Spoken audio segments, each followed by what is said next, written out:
So Theda, I'm just fascinated. This I think captures a moment in time during the pandemic better than practically any film I've seen to this point.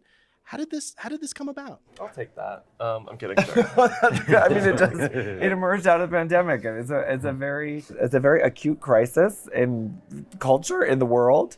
And it did seem like every thought that anyone could have had to branch out from that. I do feel like in our narratives, there is an attempt to suppress or repress or ignore or erase this time of crisis. And one of the ways that we're able to go in on that moment is actually through comedy, I think. If we can go in through comedy, then we can actually satirize some of the excesses of that state of crisis. Very much so. I mean, I think you're absolutely right that it's a time that weirdly pop culture still hasn't grappled with as much as one might think. I mean, for something so seismic, what was it about, for all of you, what was it about the story that just spoke so profoundly and, that you hadn't seen anywhere else?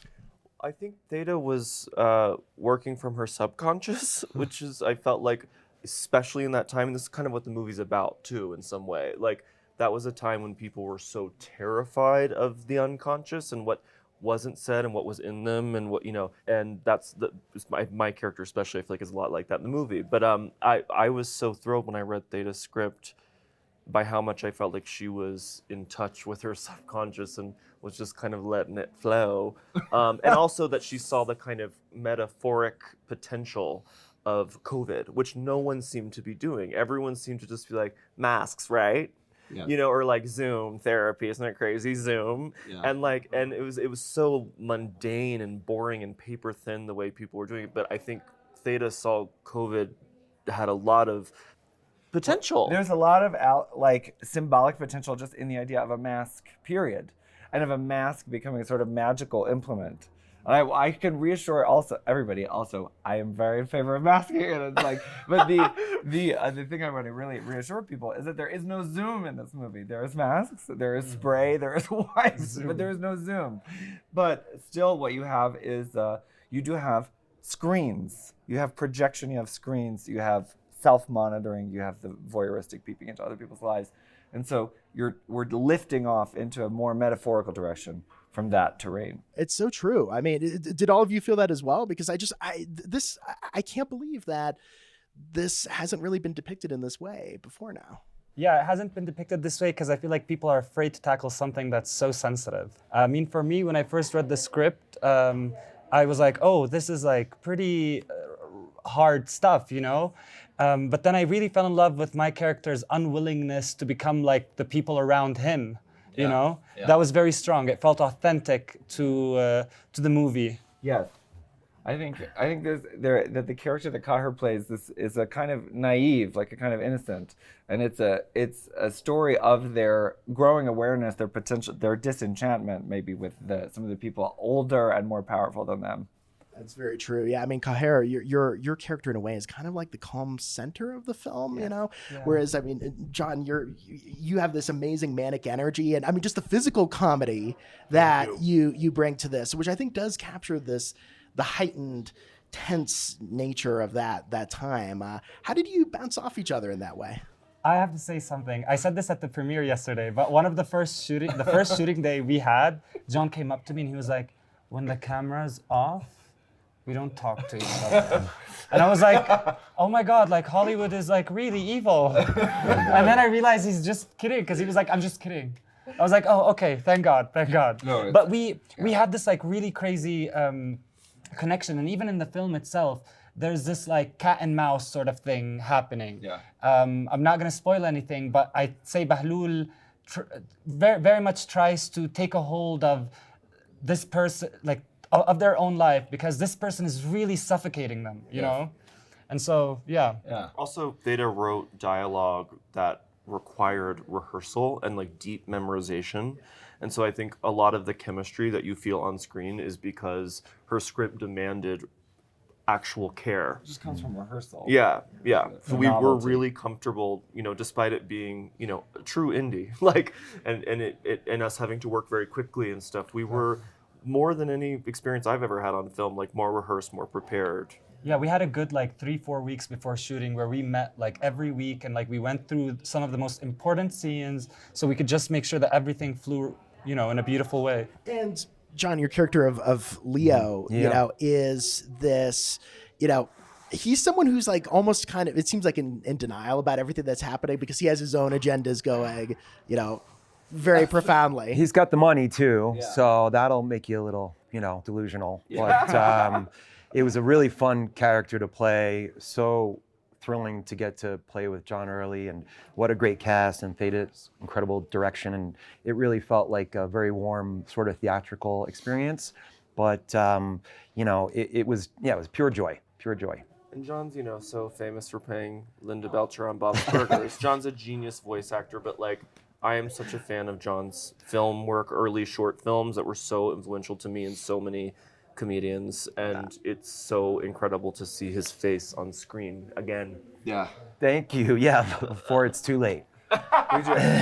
Thank you, John. I feel there is an axis in the movie of people who are governed by shame and people who are quite shameless. And Leo, the character that John plays, is the most shameless of all out of all of them. Early on in the script, Extraordinarily so. there was more of a nude kind of thing, but you know, kind of got cut out or whatever. But I was like, Mom, there's like a nude scene, and she was like, no. She just kept saying no over. No. Like out of I was shock, like, or no. she's saying don't. No, yeah, she's like, you can't do, no. Like, yeah, it was too much. Oh my But she God. loved the film. That's So. amazing. Was that what ended it there, or did you? No, it was did like, you film Mom, this? I'm a little too old for you to tell me what to do. I'm doing it. This is like John Early, and you know. There's a scene with me and him, and I think shooting that was all in a closed set and everything, but shooting it was just so intimate, but at the same time, like, you really felt like you're in a horror film, you know, because of that like part. And to cut down on budget stuff, I was the intimacy coordinator. There was an intimacy coordinator. We had We did. She was great. And She was we great. cut out all of the material. Which was fine. It made the filming more fun. Yeah. But there's a few booty shots here and there, I have to say. There's a few booty shots. There's something for everyone. I had a the pimple on debut my of butt, and I was like, I can't show my butt. This pimple tortured me, but I got rid of it. It was fine. Let's calm down here. Sorry.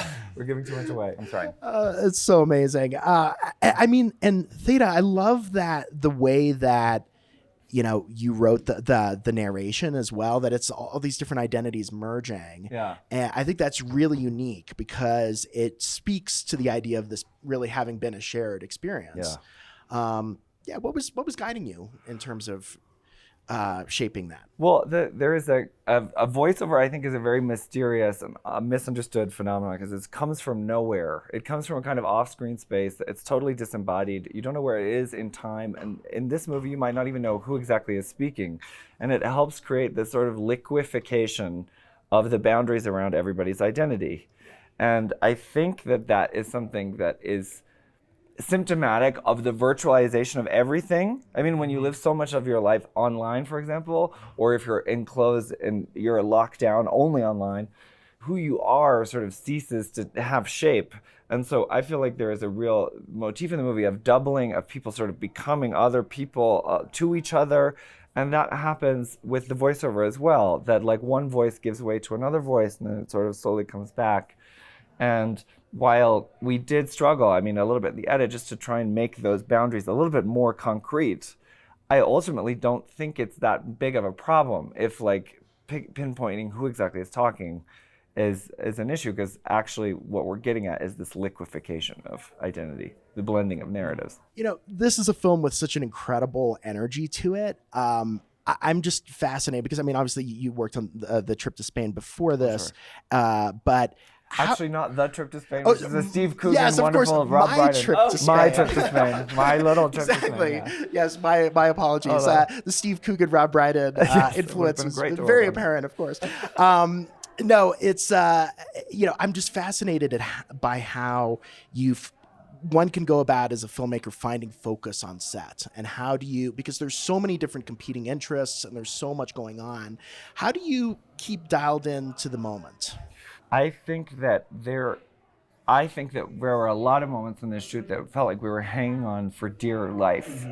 But the thing is that everything in the script was bound into everything else. So we really actually had a job to do. We had to we had to show key prop. We had to like create this progression. And so we just hung on for dear life and went for it. Yeah. It actually turned out Some pretty good, days I were think. harder than others, Yeah. but honestly, like these days were like you had these moments of like uncertainty. The end result was like fabulous. Yeah. You know, we needed those moments, I'd say. Yeah. John, how do you find when you're conveying such manic energy like you do in this film? How do you find the core in a sense? How do you find the shape of your performance in the midst of what could be so anarchic and spinning off in so many different directions? Gosh, I don't know. I mean, I think, we talked about Terry a lot. I think we went in with a very strong idea of who he was. And that really helped. It's certainly, like, again, very rare to have that level of kind of, and it comes, thankfully we were friends, so we came by that very naturally. We were just already always talking about it. That certainly helped. I mean, I would like to think that all of my work, these kind of manic, crazy characters that I tend to play or be cast in, I always find them very humane and relatable, and I feel compassion for them. I know a lot of other people don't, but I really do. And so I felt like Terry was incredibly sad. He's such a sad person. So I felt so sorry for him while we were shooting. The more we shot for him, the more I felt for him. And so I think that is how I kept it, hopefully, from being too just up here, I think there's a real melancholy to John's performance, like a real soul to it.